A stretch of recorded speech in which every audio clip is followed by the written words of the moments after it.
Bakuga slouched in his seat at the izakaya, scowling at his drink as if it had personally offended him. The noise of the crowded restaurant grated on his nerves, but it was marginally better than being alone with his anger.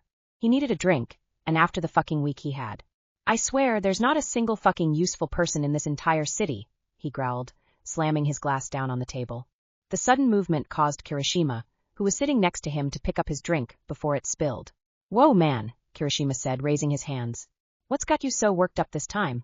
Bakuga's scowl deepened. My fucking gauntlets. They're not working right, and I can't find anyone competent enough to fix them properly. Mina leaned forward, her pink skin practically glowing in the dim light of the izakaya. Have you tried the support company that made them originally? Of course I fucking have, Bakuga snapped. Those idiots couldn't find their ass with both hands and a map. They're the ones who fucked it up in the first place. Zero chuckled and smiled. Maybe you should design your own support gear, Bakuga. You're smart enough. I'm a hero, not a fucking tech nerd. That's what support companies are for, but apparently they're all staffed by incompetent morons. Denki, who had been uncharacteristically quiet, suddenly perked up. Oh, what about that tech who worked on my support item? She did an amazing job with my wristband. What tech? You know, the one from that small support company. Tech Nexus Solutions, I think, Denki said, scratching his head. She's really good.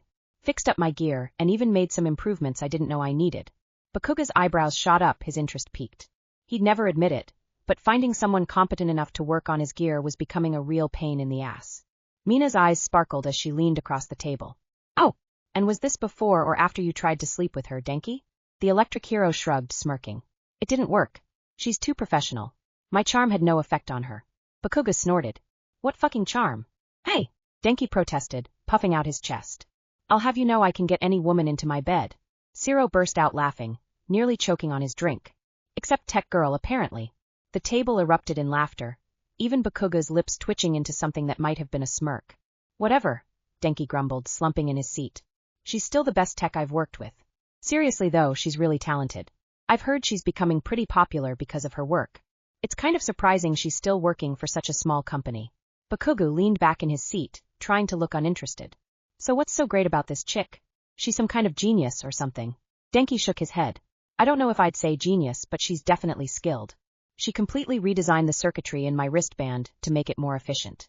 And get this, she even added a feature that helps me control the direction of my electricity better. I didn't even know that was possible. If this tech was as good as Dunt's face claimed, maybe she could actually fix his gauntlets. But he wasn't about to get his hopes up just yet. What's her name? He asked, trying to sound casual. Denki furrowed his brow, thinking. I can't remember her full name. But I know everyone just calls her by her first name. It's damn, what was it? Mina giggled. Wow, Denki, you really made an impression on her, huh? Shut up, Denki grumbled. I told you it wasn't like that. She was just really focused on the work. Bakuga's patience was wearing thin. Oi, Pikachu, focus. What else do you know about her? Well, she's got a reputation for being able to handle difficult clients. I heard she even managed to calm down Rubberman when he was throwing a fit about his costume. Bakuga snorted. Rubberman was notorious for being a pain in the ass to work with. If this tech could handle him, maybe she'd be able to deal with his particular communication style. She's also really innovative, Denki added. Like, she doesn't just fix things, she improves them. Makes them work better with your quirk, you know? Bakuga nodded slowly. His gauntlets were good, but they could be better. If this tech was as skilled as Denki claimed, maybe she could take his gear to the next level. Anything else? He pressed. Kirishima raised an eyebrow at him. You seem pretty interested, Bakuga. Thinking of giving her a shot with your gauntlets? Bakuga scowled. I'm just gathering information, shitty hair. Don't read too much into it. But the truth was he was interested. More than interested. For the first time in weeks, he felt a glimmer of hope that his gear problems might actually be solved. Look, Denki said, pulling out his phone. I don't remember her name, but I've got the contact info for Tech Nexus Solutions. Want me to send it to you? Bakuga hesitated for a moment, then nodded curtly. Yeah, whatever. Might as well check it out. As Denki tapped away on his phone, Bakuga tried to quash the spark of excitement building in his chest. He'd been disappointed too many times before to get his hopes up now. But still, if this tech was half as good as Dunt's face made her out to be, she might just be exactly what he needed. His phone buzzed with the incoming message, and Bakuga found himself actually looking forward to making a call in the morning. You were in your own little world working on Rubberman's support gear modifications when a knock at your workshop door pulled your attention away. Looking up, you saw Aiko Nakamura, the director of tech development, standing in the doorway with an unreadable expression on her face. That wasn't good. Got a minute? She asked, her tone serious. Oh shit, definitely not good. Had you done something wrong? Had you messed up? Your stomach turned. Oh God, were you about to get fired? Did you have to cancel all your subscriptions? Put a pin on your emotional shopping habits? You nodded, setting aside your tools. Of course, what's up? Nakamura stepped inside, closing the door behind her. I've got some news that's going to change things around here. She paused, building the suspense. Dynamite is coming to Tech Nexus. And he's asked for you specifically. Okay, good news, you were not getting fired today. Wait, what did she say? Your eyes widened, your heart rate picking up. Dynamite? Like the number 2 hero. Wait, what? And he asked for me? Why? Nakamura shrugged. Apparently, he's heard about your work. Your reputation precedes you. You smiled. Working with Dynamite would be a massive opportunity, but it wasn't the hero himself that excited you. His gauntlets, you breathed, your mind already racing with possibilities. They're a marvel of engineering. The way they store and amplify his quirk is nothing short of genius. Nakamura nodded, a small smile playing on her lips. I thought you might say that. But I have to warn you, Dynamite isn't exactly known for being easy to work with.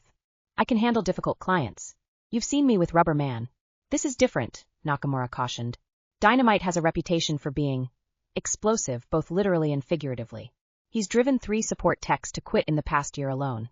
Is that supposed to scare me off? Because it's having the opposite effect. Nakamura chuckled. I had a feeling you'd say that. Just be prepared. This isn't just about you, you know. Landing Dynamite as a client would be a major win for Tech Nexus. We're talking increased visibility, more high-profile contracts, the works. Right, no pressure, no room for fuck-ups. All you had to do was suck it up and get your hands on those amazing gauntlets. Simple, easy. Your smile widened. I won't let you down, you promised. And you wouldn't. Not when you knew a chance to work with equipment like this came once in a lifetime. Even if that opportunity came attached to a blonde bomb. I know you won't, Nakamura said, smiling. Dynamite will be here tomorrow afternoon. I suggest you start preparing. As soon as Nakamura left, you sprang into action. You cleared your workbench, pushing Rubber Man's gear to the side. Screw him and his flexible limbs. This was too important to let anything else distract you. You pulled up every bit of information you could find on Dynamite's gauntlets. You pored over schematics, material specifications, and performance data, your mind whirling with ideas for potential improvements. The gauntlets were indeed a work of art, but you could already see areas where they could be refined. The nitroglycerin storage system could be more efficient, the ignition mechanism more responsive. You scribbled notes furiously, your excitement growing with each passing minute. You barely noticed as the hours ticked by, your focus entirely on preparing for Dynamite's arrival. You reviewed footage of his recent battles, analyzing how he used his support gear in combat situations. You made lists of questions to ask, eager to delve into the nitty-gritty details of his equipment. As night fell, you realized you hadn't eaten since lunch. Your stomach growled in protest, but you ignored it, too engrossed in your preparations to care about something as trivial as food. You pulled up Dynamite's hero file, studying his quirk specifications and battle statistics. The raw power he wielded was staggering, and you found yourself marveling at the technical challenges his quirk presented. How to harness that explosive force without compromising safety or mobility. It was a delicious puzzle, one you couldn't wait to sink your teeth into. You were so absorbed in your work that you didn't notice your co-workers leaving for the day, or the cleaning staff coming and going. It wasn't until the first rays of dawn began to peek through the windows that you realized you'd pulled an all-nighter. Stretching, you felt a mix of exhaustion and exhilaration. Your desk was covered in notes, sketches, and half-formed ideas. You'd done all you could to prepare, and now all that was left was to meet the man himself. And his beautiful gauntlets. As you gathered your things to head home for a quick shower and change of clothes, a small part of you wondered if you were in over your head. Dynamite's reputation was intimidating, to say the least. But then you looked at the schematics of his gauntlets, at the notes you'd made, and your confidence returned. You could handle Dynamite. You were sure of it. After all, you weren't some starstruck fan or easily cowed technician. You were a professional, damn good at your job, and more than ready for this challenge. As you left the office, the rising sun painting the sky in shades of orange and pink, you couldn't help but smile. Today was going to be interesting, to say the least. And you couldn't wait to get started.